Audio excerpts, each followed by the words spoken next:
大家好，欢迎回到三更奇谈社频道。今天讲一个比鬼还狠的真历史。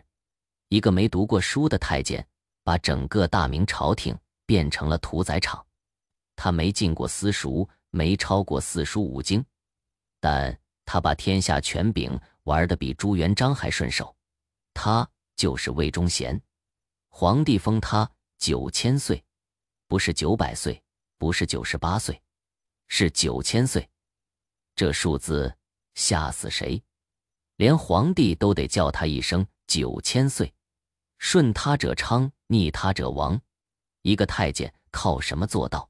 不是读书多，不是出身贵，是权太大了。可你敢信，这个杀神原是个赌鬼、混混、街头混子。他入宫那天连字都不认识，可3年后他掌了东厂，控制锦衣卫，架空内阁，一句话就让大臣家破人亡。他杀的人比秦始皇焚书还狠，他清的官比雍正抄家还彻底。可你仔细一查，他根本没读过多少书。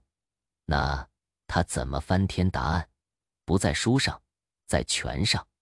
你想想，朱元璋当初定下死规，宦官不得过问政事，违者斩。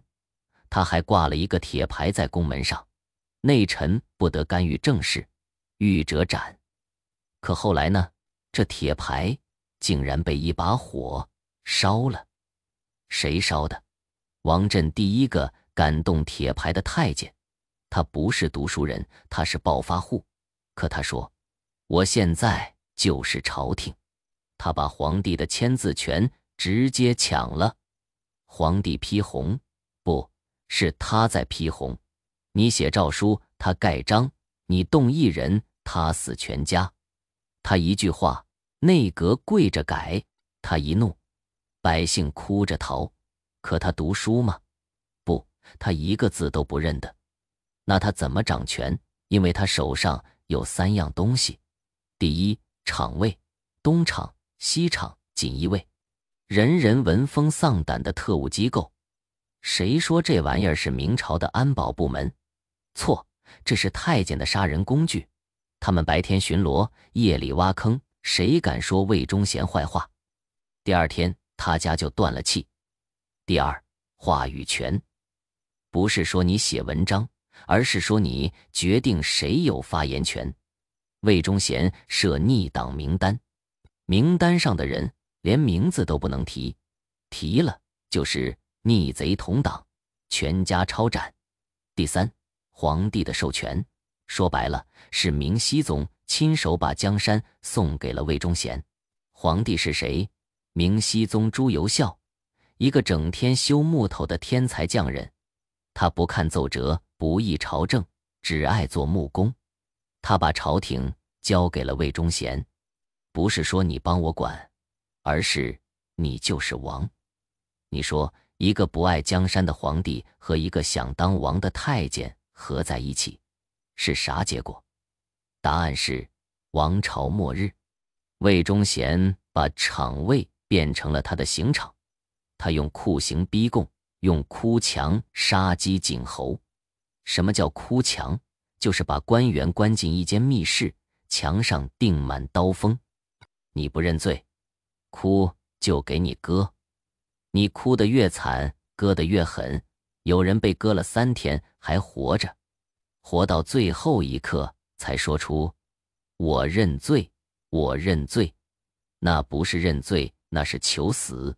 他造的冤案超过前朝总和，比汉唐宋所有冤案加起来还多。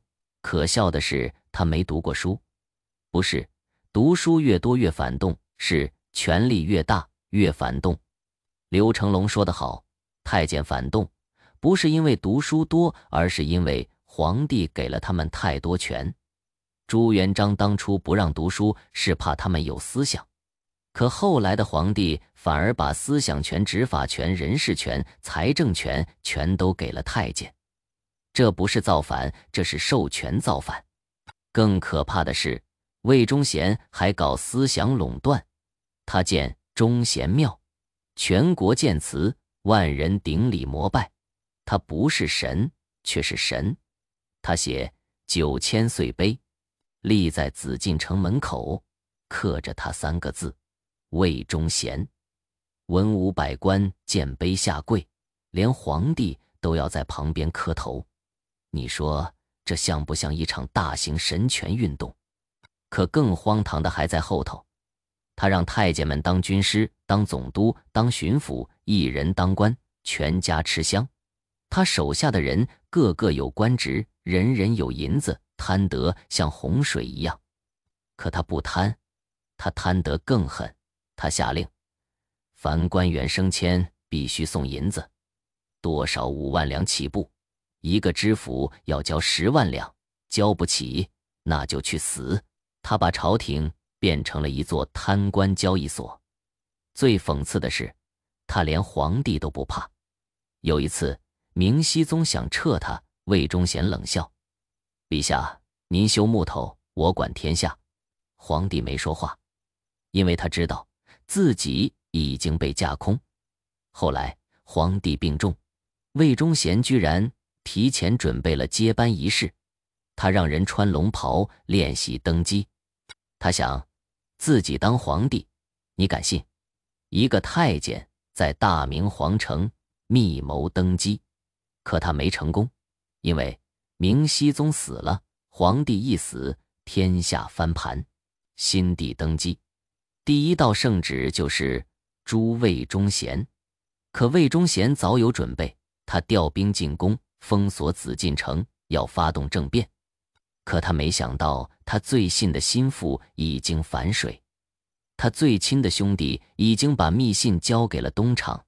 他一生杀人无数，最后自己被活活勒死。死前他大哭：“我本无罪，我为何要死？”可没人听。他死后头颅被挂3日，血流成河，百姓争食其肉。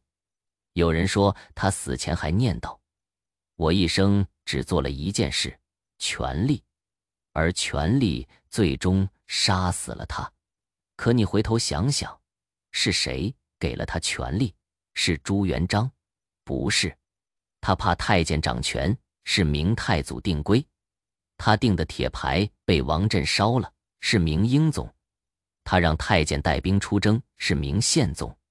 他派太监监军，是明武宗。他让太监带兵打仗，直到明熹宗才把权彻底送出去。所以不是读书越多越反动，是权给的太多太轻。朱元璋怕太监有思想，可后来的皇帝却把思想都给了太监魏忠贤。没读过书，可他懂人性，他懂权力游戏。他比谁都清楚，你只要掌权，就没人敢动你。他不是书读得多，他是玩得狠。今天我们说的不是魏忠贤多坏，是一个国家怎么让一个太监成了皇帝，一个皇帝自己不做主，把江山交给一个太监。这不是悲剧，是灾难。你想想，如果今天你把签字权、人事权、财政权全都交给了一个秘书，他能不疯吗？可大明的教训至今没人记住，多少王朝都死在授权失控上。魏忠贤是反面教材，可更多的是皇帝的懒。你让一个赌鬼拿刀，他能不杀人？你让一个混混掌印，他能不乱来？但最可怕的不是太监乱政，是皇帝把江山当儿戏。所以下次你看到权力集中、效率高，少扯皮，先问一句：谁来管这些权？谁来监督？魏忠贤没读过书，但他读懂了权力就是一切。可他忘了，权力也会杀你。今天这个故事，我只讲一件事儿：别把权交给一个你不敢问为什么的人。如果你喜欢这个故事，点个赞，评论区留言。他没读书却能杀人，靠的是什么？关注我，下期讲一个连字都不认的太监，怎么把整个明朝玩成了一场丧尸游戏。别走开，三更奇谈社永远在夜里。